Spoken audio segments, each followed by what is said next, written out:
Vamos conversar então com quem entende do assunto e vai nos ajudar a compreender um pouquinho melhor e de repente, Ana, fazer uma melhor escolha ou uma escolha menos pior no posto de combustível para quem depende ali do carro para trabalhar, enfim, de qualquer tipo de automóvel. A Cristina Helena Pinto de Melo, economista, está aqui conosco agora no Bora Brasil. Cristina, boa tarde, muito bem-vinda aqui ao Bora Brasil. Oi, Cristina. Tudo bem? Boa tarde. Boa Obrigada tarde. pelo convite. Obrigada, Cristina, por nos atender. A gente está aqui desde o comecinho do Bora Brasil, tentando, de alguma forma, ajudar ali os nossos ouvintes. Quando a gente escuta e sabe de uma notícia em relação ao aumento de gasolina, a gente sempre tenta esbarrar no álcool. Vale a pena trocar? Vale a pena abastecer com álcool? Deixa a gasolina de lado? E aí tem contas e mais contas que podem ser feitas nesse exato momento. E aí eu te faço justamente essa pergunta. Vale a pena essa substituição de combustível num momento como esse para economizar? Qual que é a principal dica que você dá logo de cara para os nossos ouvintes? Bom, eu acho que a primeira coisa a se pensar é se seu carro é bicombustível. Alguns não são e as pessoas não têm a opção, né, de trocar o tipo de combustível no posto de gasolina. Então, eu acho que também é um bom momento para você avaliar se o seu modelo de carro é coerente com o seu estilo de vida, né? Algumas pessoas compraram carros sem avaliar direito o quão dispendioso poderia ser o gasto de combustível dele, e alguns dos carros não são bicombustíveis. Então, talvez seja o caso de avaliar uma troca de veículo num contexto como esse, né? Muitas vezes, o custo de fazer essa troca é mais que compensado pela economia que você vai obter. Então, essa é uma conta importante de ser feita. Agora, se você tem um carro bicombustível, a primeira coisa que você tem que fazer é conhecer qual é o desempenho do seu veículo usando gasolina e usando álcool, porque a conta que a gente faz depende desse desempenho do carro, né? Então, vamos lá. Regra geral, se o álcool tiver 30% mais barato que o preço da gasolina, é mais vantagem colocar álcool do que a gasolina. Mas o certo é você ver quanto que o seu carro faz com 1 litro de combustível gasolina, quanto que ele faz com 1 litro de combustível álcool, conhecer o preço de ambos e aí fazer a conta, né? Qual é a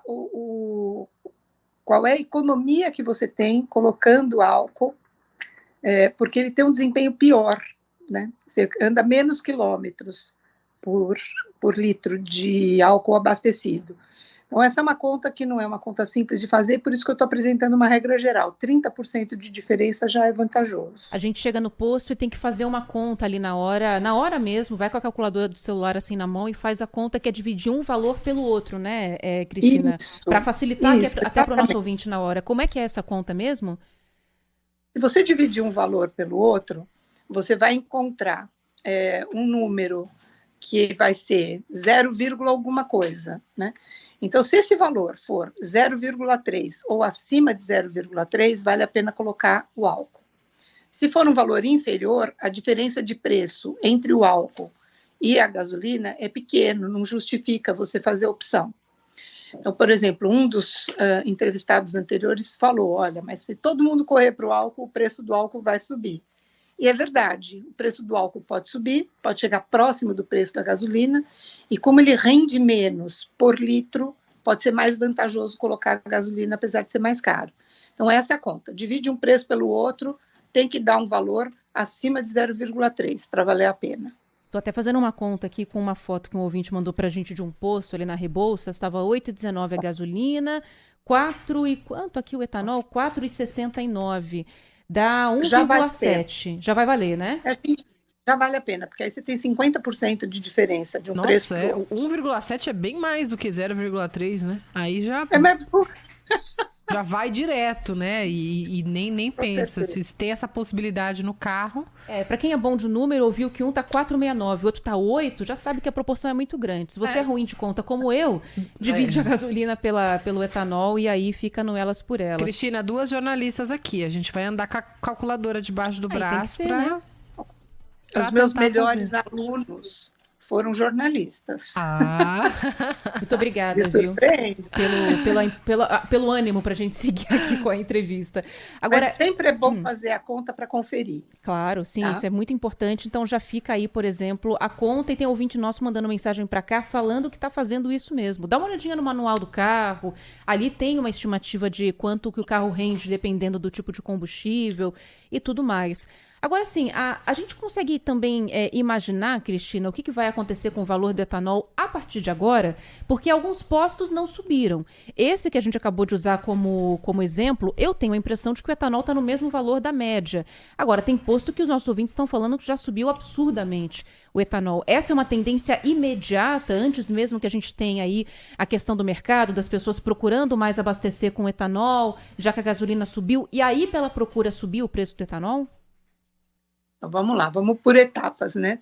A primeira estratégia da pessoa é a escolha do tipo de veículo que ela vai utilizar, o mais econômico, menos econômico. O segundo, se é bicombustível, é fazer a escolha do tipo de combustível que ela vai usar. Mas também olhar os postos de gasolina em geral, porque tem muita diferença de preços entre eles. E, de preferência, postos confiáveis, né? Porque muitas vezes o barato pode sair muito caro numa estratégia dessas. Então, vá a um posto conhecido de preferência, mas pesquise preço. Agora, voltando para a sua questão, alguns postos já anteciparam esse comportamento e já elevaram o preço do álcool. Isso não está correto, né? Por quê? Porque a lógica de precificação do álcool deve atender às condições de oferta e às condições de demanda. Então, teria que aguardar um aumento da procura por combustível para justificar esse aumento do preço do combustível. Mas não é isso que está acontecendo. Em alguns casos, a gente está vendo aqui essa diferença já sendo colocada na bomba, como a Cristina mesmo falou. Posso me dar mais uma pergunta, Bruna, que você quer falar? Pode, vai. Só mais uma, então, porque alguns ouvintes estavam perguntando aqui também sobre a questão do rendimento de um combustível em relação ao outro, né? A senhora falou da questão do estilo de vida, o estilo de carro que a gente tem. O que é determinante? O que pode levar a gente a ter um consumo um pouco mais baixo de combustível no nosso carro? Uma pessoa, por exemplo, que muita gente está nos ouvindo faz isso, mora na Grande São Paulo, roda muitos quilômetros até chegar ao trabalho no centro da cidade, na região ali do centro expandido, então anda bastante. Nesse caso, compensa mais usar um combustível que tem uma durabilidade maior, que é a gasolina, mesmo com custo mais alto? Como é que a gente faz essa relação aí do nosso consumo? Essa pergunta é ótima. Bom, muitas vezes as pessoas escolhem carros pelo status que ele representa, mais do que pela condição econômico-social dessa pessoa, né? Ela olha para as questões sociais. Então, eu acho que cabe agora um momento de reflexão, né? Se esse é um modelo de carro melhor para esse contexto, para essa situação de vida. Acho que compartilhamento do carro, né? Você oferecer carona na empresa onde você trabalha, no prédio onde você mora, também pode ser uma solução interessante, que muitas vezes conversa com essa dificuldade, que é a dificuldade da pessoa de sentir que tem um status rebaixado ao fazer isso. Mas é um bom momento, né? Eu acho que o inteligente aqui é ser econômico, e o status é de inteligência, né? De a gente conseguir estratégias. Então, planejar percursos que podem ser feitos a pé, percursos que podem ser feitos com carona, evitar fazer 2 vezes o mesmo percurso, então planejar direito sua semana antes de fazer é importante. Agora, você coloca um elemento que eu acho que é um elemento crítico, que tem que ter colocado na balança e precisa ser o que a gente chama de precificado, tem preço. O que é isso? São Paulo é uma cidade perigosa, né? Não é uma cidade em que você ande tranquilamente pelos bairros. Então, você arriscar ficar sem combustível te coloca numa situação de risco que talvez não valha a pena a economia que você vai fazer. Então, muitas vezes, abastecer o carro com gasolina, né, manter sempre o tanque abastecido, isso é importante, mesmo que seja álcool, mas ter sempre o tanque abastecido para evitar se colocar em situações de risco é sempre uma estratégia melhor e de maior segurança. Tem ouvinte perguntando aqui a relação do carro elétrico ou não totalmente elétrico, né? Me fugiu o termo agora, o carro que é misto, que tem um motor a combustão, mas também tem um motor elétrico, híbrido, né? Se é uma relação que hoje vale a pena, por exemplo, o ouvinte está com um dinheiro a mais para investir, porque é um carro um pouco mais caro, vale a pena nessa relação de consumo investir mais nesse tipo de veículo, nessa condição que a gente está vivendo hoje, Cristina? Bruna, eu não fiz essa conta, tá? Mas a gente também tem uma flutuação grande de preços de energia elétrica no Brasil. Então, agora, a gente não está com uma bandeira vermelha, a gente está com uma tarifa de energia um pouco melhor do que já teve nos meses passados. Pode ser que seja vantajoso, sim, mas é preciso fazer essa conta. Agora, vamos ficar de olho. Cristina, para a gente fechar, ó, eu, Bruna aqui, Ana ali. Tudo a mesma coisa, é tudo Bora Brasil. Não se preocupa não, professor.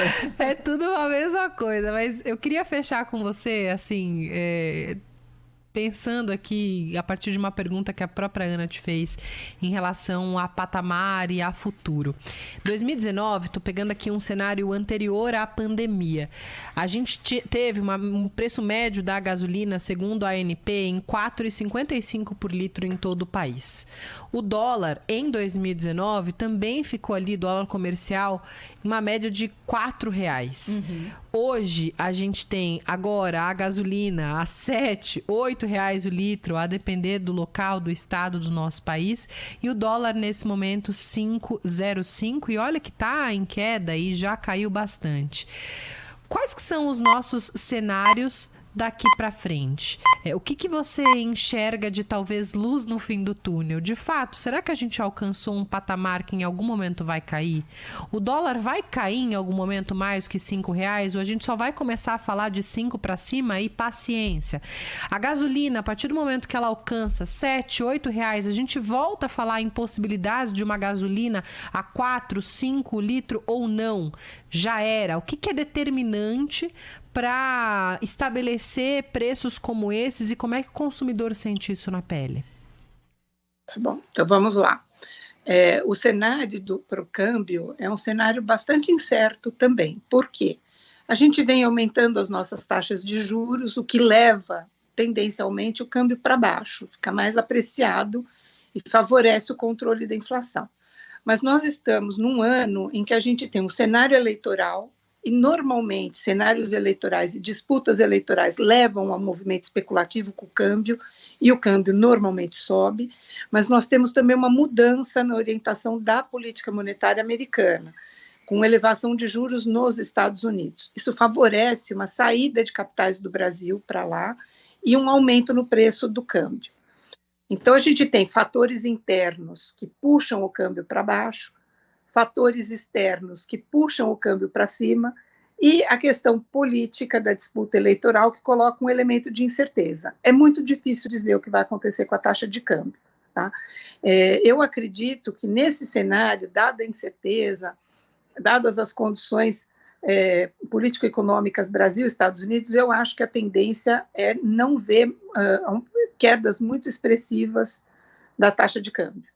Tá? Eu acho que se continuar caindo, vai cair pouco, não acho que caia muito, não.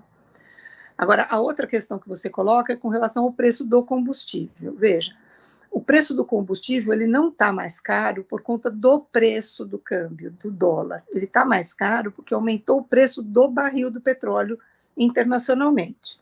E por isso ficou mais caro para nós. Um dos grandes fornecedores de petróleo é a Rússia. Então, não por acaso, o preço do petróleo subiu no mercado internacional. Enquanto perdurar essa situação de conflito, há uma tendência de que esse preço permaneça elevado. Após essa situação, regularizada essa situação, esse preço poderia diminuir, né? Uma vez que se normalizassem aí os fluxos internacionais de petróleo. Mas os preços normalmente são rígidos para baixo, é mais difícil abaixar o preço do que aumentar, né?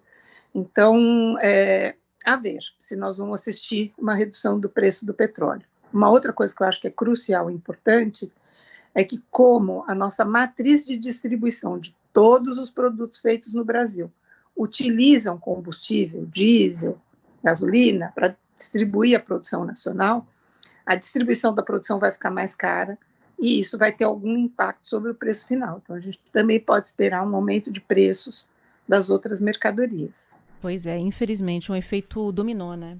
que é o que mais nos preocupa, porque se fosse um efeito só num setor, mas a nossa economia é toda interligada, né? Então, afeta a alimentação, afeta o frete, afeta o transporte público. A gente colocou agora há pouco repórteres aqui no ar falando que algumas cidades do país já estão começando a abrir essa discussão para mais um reajuste de transporte por causa do aumento, principalmente, do diesel. É acompanhar para ver o que acontece. A Cristina Helena Pinto de Mello, economista, conversando com a gente aqui na Rádio Bandeirantes. Obrigada pelo seu tempo aqui, pelas explicações para o nosso ouvinte. Cristina, e até mais. Cristina, obrigada. Boa sexta. Boa sexta. Valeu, obrigada. E olha...